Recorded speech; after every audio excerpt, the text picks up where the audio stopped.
So, Roz, Biden's task in Cornwall and turning the page on the Trump era doesn't seem to be the hard one as much as uniting the G7 around at least a nominally anti-China goal. How well did he succeed on these? Well, that's absolutely true. And it seems like really for the weekend, diplomacy in general was the big winner. And you can sort of pass some of the details and think that Biden didn't get everything he wanted. He got some of the things he wanted, and he said in his press conference that he was pretty happy with the way things went down in Cornwall. So I think all in all, probably seen as at least a moderate win for Biden.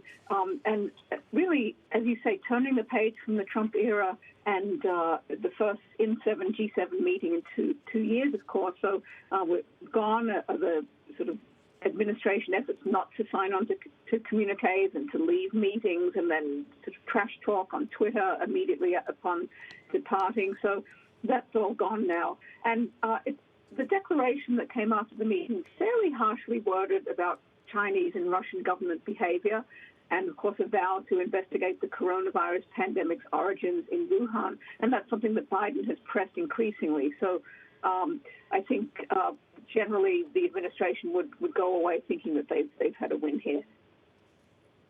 We are now looking ahead to Biden's meeting with Putin on Wednesday, and we've heard from both Putin and Antony Blinken ahead of that, kind of managing expectations.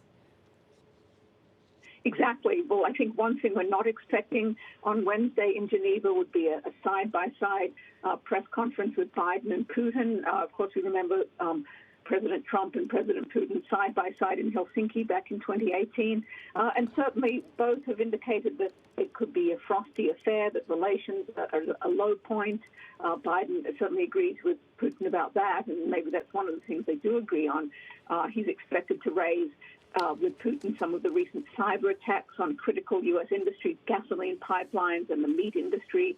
And yet he's also spoken about potential areas for cooperation. So we did hear from, as you say, Secretary of State Blinken, don't expect a light switch moment, but the process is going to be in train for possibly a more stable relationship between Washington and Moscow.